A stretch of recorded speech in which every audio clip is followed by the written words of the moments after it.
Di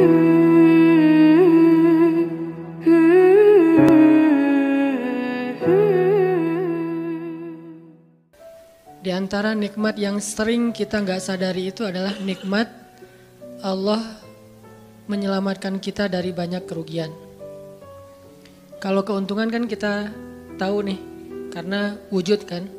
Tapi kalau kerugian, kita seringnya nggak tahu karena tidak berwujud. Kalau berwujud, rugi. Kalau dihindarkan dari kerugian, pasti nggak akan ada wujudnya. Misalnya dihindarkan dari jatuh, berarti kan nggak ada lecetnya ya. Kalau lecet berarti jatuh. Kalau nggak lecet berarti nggak jadi jatuh. Nah ini berarti kan tidak berwujud. Karena nggak berwujud, seringnya kita nggak sadar kalau itu nikmat dari Allah. Tapi kita harus belajar yakin itu sering terjadi dalam hidup kita. Baik itu lecet fisik ataupun lecet hati. Berat. Karena kalau udah kerasa di hati kita kan berarti ada masalah nih. Kadang-kadang Allah menyelamatkan kita dari kekecewaan, dari marah, dari sakit hatinya. Itu kan tidak ada wujudnya karena kita diselamatkan. Tapi yakin bahwa sesungguhnya itu juga nikmat dari Allah. Makanya harus tetap bersyukur walaupun kita kadang gak bisa menghitung nikmat Allah. Karena emang gak mungkin menghitung nikmat Allah. Wa in ta'uddu ni'matallah. Gak mungkin kita bisa menghitung nikmat Allah. Gampangnya misalnya coba aja, ada nggak kita yang bisa ngitung jumlah tetes air hujan ketika turun hujan? Itu baru satu nikmat ya, hujan doang nih. Bisa nggak ngitung berapa tetes air hujan yang jatuh ketika kita lagi musim hujan? Atau sekali hujan aja nih, setengah jam berapa tetes? Nggak ada yang bisa ngitung. Itu aja nggak sanggup, apalagi nikmat-nikmat yang lebih besar.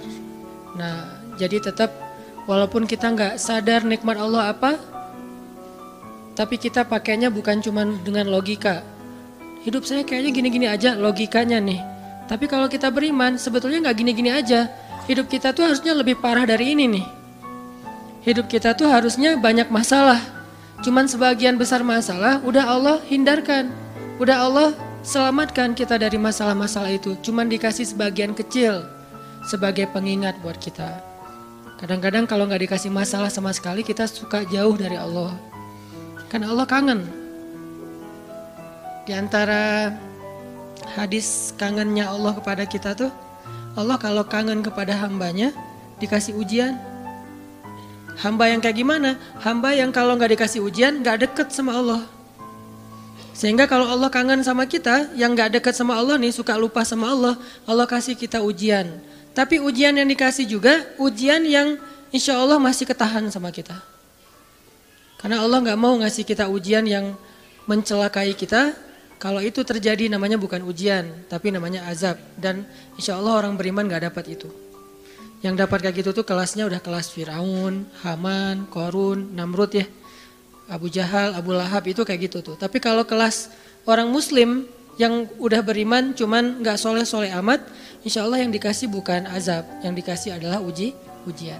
Kenapa? Allah kangen dengerin curhat kita di sepertiga malam.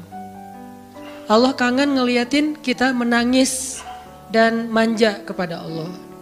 Allah kangen kita bangun tengah malam atau sepertiga malam berdoa kepada Allah. Allah kangen kita berdiri dan sujud dengan waktu yang lama. Kadang-kadang sujudnya setengah jam, saking lagi berserah diri kepada Allah. Allah kangen, makanya dikasih ujian dikit. Tapi ujian yang dikasih ke kita tuh sedikit dibandingkan yang Allah hindarkan dari kita. Tapi mana buktinya dihindarkan? Kalau ada buktinya namanya gak dihindarkan. Kalau sudah wujud namanya kena. Kalau gak kena pasti gak ada wujudnya. Terus gimana kita tahu? Kita mungkin gak tahu, tapi kita bisa meyakininya, iman. Makanya yang dipakai bukan hanya logika, tapi juga iman. Karena Allah Subhanahu wa taala menyelamatkan kita siang dan malam. Kulla yaumin huwa fi sya'n. Itu ayatnya. Kulla yaumin huwa fi sya'n. Setiap hari Allah sibuk menyelamatkan kita. Salah satu tafsir dari kalimat fi sya'nin adalah Allah sibuk menyelamatkan kita. Setiap hari kulla yaum. Sibuk menyelamatkan fulan-fulan, sebanyak jumlah manusia, sebanyak itulah yang Allah selamatkan. Bukan cuma mukmin. Bahkan orang kafir juga kadang Allah selamatkan, cuman di dunia. Kalau di akhirat beda lagi ceritanya. Kalau di dunia, rahmat Allah semuanya dikasih. Baik kepada mukmin ataupun kepada yang tidak mukmin, dikasih rahmat Allah di dunia. Tapi di akhirat hanya berlaku bagi orang-orang yang beriman. Kenapa orang yang tidak beriman kok dikasih rahmat Allah di dunia? Karena di sisi Allah dunia itu kecil, gak terlalu berharga, makanya dikasih semuanya. Akhirat itu berharga, makanya dikasih buat yang Allah sayangi, yang Allah pilih doang, yaitu orang yang beriman. Jadi jangan sampai kita berpikir Allah tuh kayaknya gak fair, kok orang gak beriman dikasih rahmat di dunia? Karena dunia itu gak terlalu berharga di sisi Allah. Seandainya dunia itu ada harganya walaupun sebelah sayap nyamuk, gitu kan hadisnya, gak akan Allah kasih itu dunia kecuali kepada orang beriman. Tapi berhubung lebih ringan daripada sebelah sayap nyamuk, dikasih kepada semuanya. Ibaratnya kalau kita ngasih kayak ngasih lagi jalan gitu ya, naik angkot misalnya, naik angkot terus sama istri nih naik angkot berdua. Terus pas turun angkot, harga angkotnya tuh misalnya 3.000, udahlah kasih aja 5.000. Karena 2.000 yang kita kasih, nggak mungkin istri kita komplain. Kemarin aku minta nggak dikasih, nggak akan mungkin kan? Kenapa? Cuma 2.000. Tapi coba ngasih 100.000. Beda tuh. Karena dia sesuatu yang ringan, maka tidak perlu komplain. 2.000 doang, saya juga dikasih lebih dari itu. Harusnya kita sadar bahwa dunia itu 2.000-an. Dunia itu cuma 2.000-an. Nggak terlalu berharga lah. Walaupun tetap butuh, nggak berharga juga butuh. Sehingga ketika ada orang yang tidak beriman dikasih 2.000-an kayak gini, kita yang beriman jangan sirik. Mending saya nggak beriman kalau kayak gitu. Ternyata nggak beriman juga dapat tuh banyak. Nggak banyak, cuma 2.000-an. Dan kita mah dikasih lebih banyak dari itu. Cuman yang dilihat 2.000-nya, bukan yang ratusan ribunya.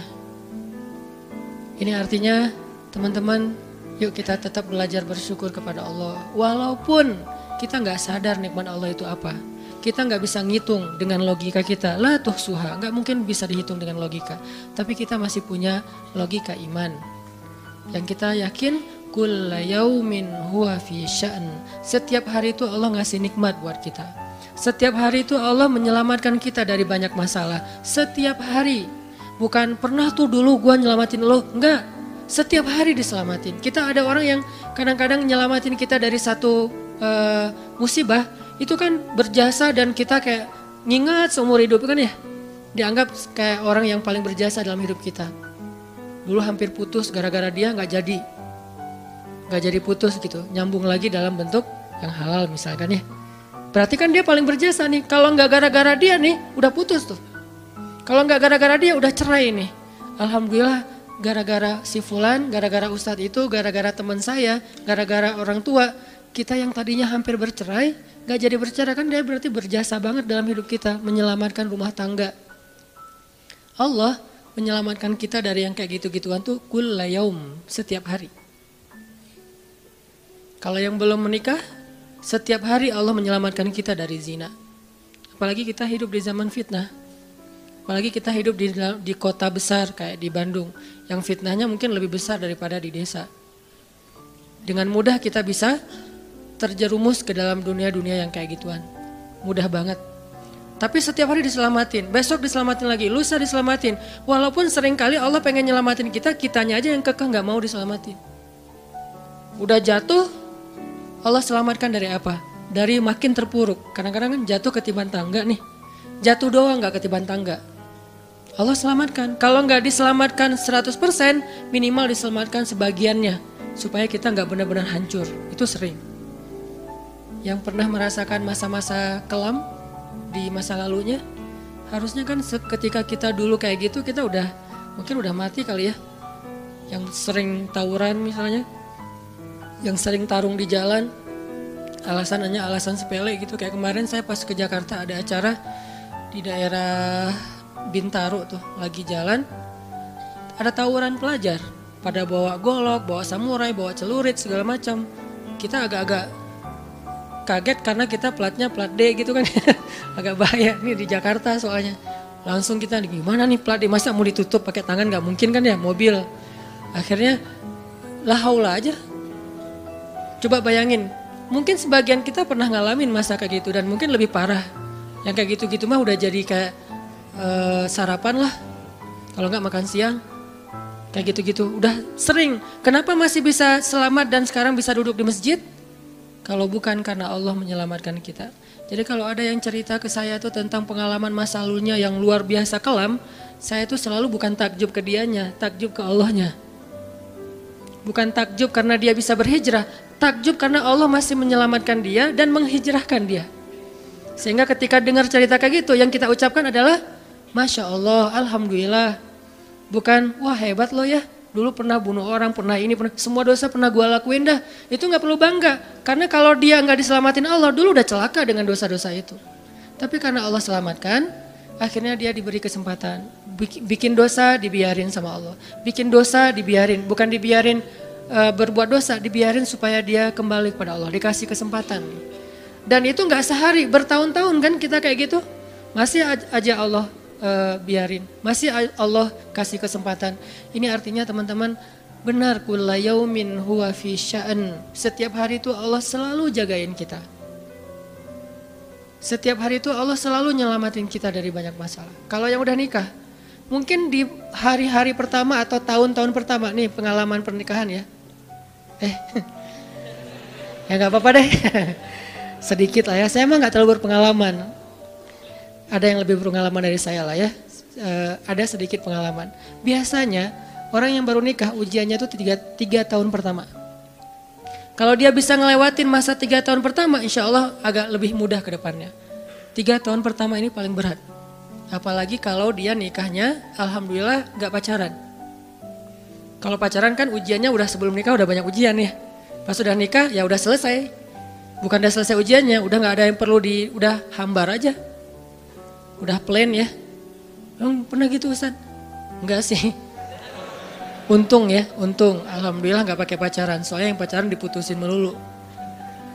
Jadi yang udah pacaran lama, pas udah nikah, kita mau ngapain lagi ya? Kayaknya udah semua ya. Oh iya, udah semua. Bulan madu dari dulu juga udah sering. Kan udah agak-agak plain gitu kan. Tapi kalau yang belum nikah, belum pacaran, nikah nih. Jadi kayak benar-benar baru pacaran, cuman ada konsekuensi lain yang mungkin ini jadi kayak semacam ujian lah biar sabar. Masa-masa adaptasi, masa-masa saling mulai mengerti, oh ternyata kamu tuh kayak gini dan segala macam. Apalagi kalau baru nikah langsung LDRan kan berat banget tuh. Nikah LDRan, pacaran LDRan aja berat. Bener gak sih? Nggak ngaku Pacaran LDRan aja berat, apalagi nikah LDRan. Kenapa? Pacaran itu kan masih banyak pantangan. Nikah kan udah masih banyak ibadahnya. Tapi nggak boleh ibadah, coba gimana? Nggak sengsara tuh, merana kan? Harusnya boleh tapi nggak boleh. Yang tadinya nggak boleh aja sengsara, apalagi udah boleh. Nah ini artinya setiap hari dalam tahun-tahun pertama pernikahan kita bisa aja mengatakan, udah deh, saya talak kamu. Apalagi laki-laki. Kalau nggak sabar dikit keluar kata-kata talak. Kalau udah keluar nggak bisa ditarik lagi tuh. Karena kalimat itu walaupun guyon tetap kena kan. Guyon aja kena apalagi serius. Enggak usah, saya waktu itu lagi dikuasai amarah. Emang ada yang cerai dalam keadaan nyaman?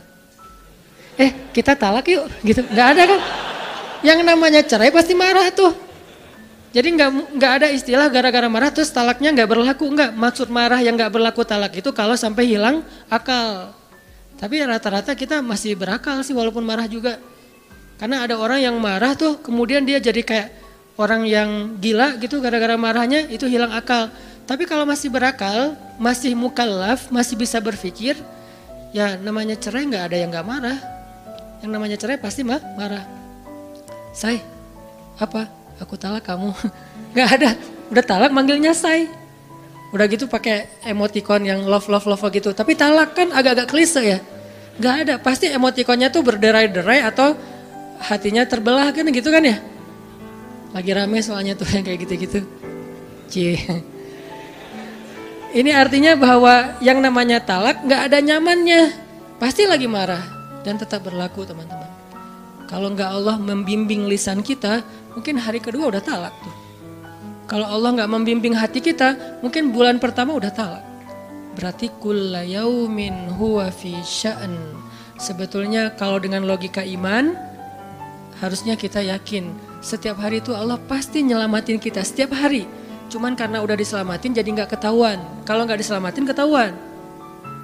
Mau jatuh di jalan nih, naik motor nih, mau keserempet harusnya jatuh, tapi nggak jadi keserempet. Atau keserempet dikit nggak jatuh, kan kita suka lupa kalau kayak gitu kan ya.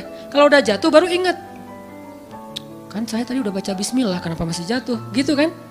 Tapi kalau nggak jatuh kita lupa bahwa ternyata perjalanan kita itu dilindungi oleh Allah sehingga kalau udah sampai bilang alhamdulillah. Jadi banyak yang kita nggak bisa ngitung karena memang tidak terjadi. Kenapa nggak terjadi? Allah yang menyelamatkan kita. Kulla yaumin huwa fi sya'an. Sehingga tetap walaupun mungkin kita nggak ngerasain, bilang aja alhamdulillah, alhamdulillah setiap hari aja gitu. Karena nggak ada ruginya juga kita ngomongin alhamdulillah. Satu-satunya kata atau nama yang nggak rugi disebut cuma nama Allah. Dan satu-satunya nama yang rugi kalau disebut nama mantan. Itu nggak enak banget nyebutnya. Kadang-kadang lagi ngobrol sama temen atau lagi kenalan di dalam kampus nih ya, atau kelas anak baru ceritanya. Kan kenalan nih. Dipanggil nama sama guru satu-satu. Pas ada satu nama misalnya namanya siapa gitu kan ya. Kita sendiri yang pas nama itu disebut langsung meriang. Lah kamu kenapa? Itu nama mantan saya bu. Kan suka gitu ya. Sampai ada nama jalan bisa buat dia kegeeran sendiri. Saya pernah di Masjidil Haram ada salah satu nama gate. Nama gate tuh. Bukan gate Masjidil Haram ya. Kalau gate Masjidil Haram semuanya nama cowok. Kan gak mungkin saya punya mantan cowok kan. Salah satu gate di hotel lah, itu namanya tuh nama, pokoknya gak usah disebut, ketahuan ntar. Di stalking lagi ya. Ada salah satu gate di hotel besar kayak Zamzam Tower gitu, gate-nya tuh namanya nama seseorang. Pas ngeliat tuh, hah, gitu doang. Coba bayangin, nama aja bisa bikin kita, calangap? Nama, coba. Jadi satu-satunya nama yang kalau disebut itu bikin kita gak nyaman, itu nama muatan. Dan satu-satunya nama yang kalau disebut bikin kita dapat kebaikan cuma nama Allah Subhanahu wa taala. Setelah itu baru nama Muhammad sallallahu alaihi wasallam. Makanya enggak ada ruginya lah bilang bismillah, innalillah, astagfirullah, masya Allah, subhanallah dan segala macam yang ada kata Allahnya. Sehingga Nabi bilang segala sesuatu yang di dalamnya ada nama Allah maka diberkahi. Dan segala sesuatu yang di dalamnya tidak ada nama Allah maka tercabutlah kebaikannya. Jadi nggak ada rugi. Sehingga sampai nama orang aja yang paling baik itu adalah Abdullah sama Abdurrahman. Walaupun manggilnya Dul, El. Tapi tetap namanya bagus nih. Abdullah, Abdurrahman. Kepanjangan prolognya. Tapi ada hubungannya. Allah itu kalau kangen sama kita, Allah kasih kita ujian. Makanya jangan bikin Allah ngasih kita ujian kalau kangen, tapi ngasih kita nikmat. Kenapa Allah kasih kita nikmat? Soalnya kita udah biasa, nggak perlu diuji juga, udah tetap setiap malam tuh curhat sama Allah. Bukan pas lagi banyak masalah doang baru curhat. Kalau pas banyak masalah doang baru curhat, berarti pas kita lagi normal, kita lama tuh nggak ketemu Allah, nggak pernah miss call Allah, nggak pernah japri Allah, nggak pernah curhat ke Allah, nggak pernah DM. Kan Allah kangen nih, kemana ya dia kok nggak pernah DM saya? Kok nggak pernah miss call saya? Kok nggak pernah japri ke saya? Padahal online-nya sering loh. Tapi kok nggak pernah ke saya? Nih online-nya masih apa nih? Kan Allah suka gitu sama hambanya. Walaupun dengan analogi sosmed ya. Tapi Allah tuh perhatian banget sama kita. Allah nungguin kita datang. Setelah sekian lama kita cuek sama Allah, tiba-tiba kita baru niat mau datang. Duh, udah lama juga ya saya belum japri ke Allah. Baru gitu doang, belum diketik nih, belum typing. Baru niat doang nih. Allah udah bahagia coba. Allah kok baik banget ya sama kita ya. Seolah-olah Allah butuh kita, padahal gak sama sekali loh. Ghaniyun anil alamin. Allah tuh gak butuh kepada siapapun di antara hambanya. Gak butuh sama sekali. Tapi kayak seolah-olah Allah tuh yang butuh banget sama kita. Saking baiknya Allah. Allah itu raufun, rahimun, karimun, jawadun. Apalagi latifun. Nah latifun Allah tuh. Sangat pengen dekat sama hambanya, itu Allah. Udah lama pergi nih, sibuk dengan semua orang dijapri, semua orang dia chat sampai tengah malam chat sama orang lain, tapi Allah nggak pernah dijapri. Allah tungguin, Kalau manusia mungkin kita bisa nyebutnya kayak kesepian gitu. Tapi Allah kan gak mungkin kesepian, tetap aja Allah nungguin seperti orang yang kesepian. Saking kangennya sama kita coba. Begitu kita ada masalah datang ke Allah, Allah gak bilang giliran sekarang aja lo datang. Enggak kayak gitu Allah. Langsung Allah dekap, langsung Allah ada apa hambaku. Hal min haja, apakah kamu butuh sesuatu? Hal min taib, apakah kamu mau diterima taubatnya? Hal min mustaghfir, apakah kamu mohon minta ampun? Allah tanya kepada kita setiap malam, dicuekin lagi. Datang Allah ke langit dunia. Harusnya kan Allah suruh aja malaikat kasih tahu ke dia supaya berdoa. Enggak, Allah yang langsung turun. Ibaratnya Allah yang ngejapri kita. Enggak dirit juga. Setiap malam japri, setiap malam enggak dirit. Padahal online-nya, lasinnya tuh per setiap jam bahkan setiap menit dia online terus. Tapi yang Allahnya enggak dirit, ketimpa lagi tuh. Marahkah Allah? Enggak. Kalau Allah marah, pasti kita udah celaka dari dulu juga. Karena kalau Allah udah marah, maka perhatikanlah kaum-kaum sebelum kalian, kata Allah. Perhatikanlah kaum-kaum sebelum kalian, Ad, Samud, atau tokoh-tokoh sebelum kalian, Firaun, Haman, Namrud, dan seterusnya. Perhatikan kalau Allah udah marah nih. Berarti Allah belum marah sama kita. Tapi jangan sampai batasan waktu yang Allah buat itu kita lewatin, itu bahaya. Karena kalau Allah sudah menentukan waktunya, gak bisa ditolak lagi sama kita.